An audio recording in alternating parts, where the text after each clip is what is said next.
Buti pa kayo ni hobby mo ganda, simple lang at hindi maarte. Ay hindi na talaga uso ang arte-arte ngayon. By the way, luto ng aking kanin, ayan. Oh, rice is life.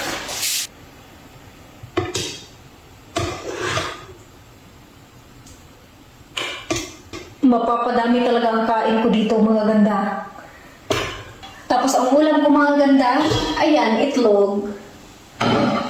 Nilagang itlog. So, Pinoy tayo, ganinan ko na lang, no?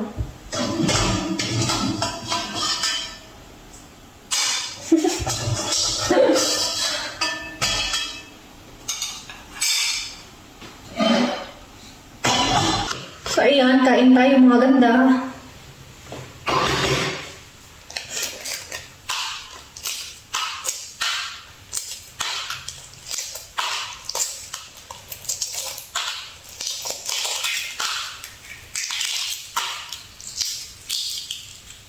Dinamihan ko talaga yung kanin ko, mga ganda, dahil nung last week ay nag-vacation kami ni Habi sa ibang bansa dito sa Europe.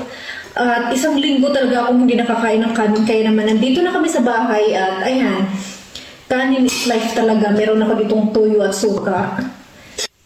Kumakain ba kayo, mga ganda, kapag ganito lang? Itlog lang tsaka kanin.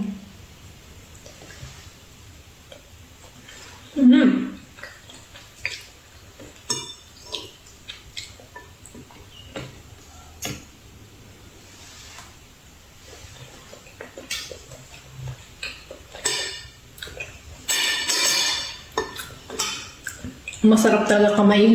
Masarap talaga magkamay.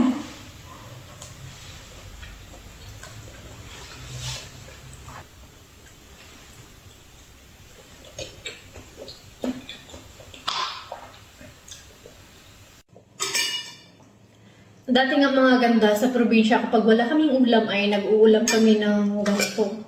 Tuyo at suka. Basta may kanin lang, mga ganda, ay okay na kami.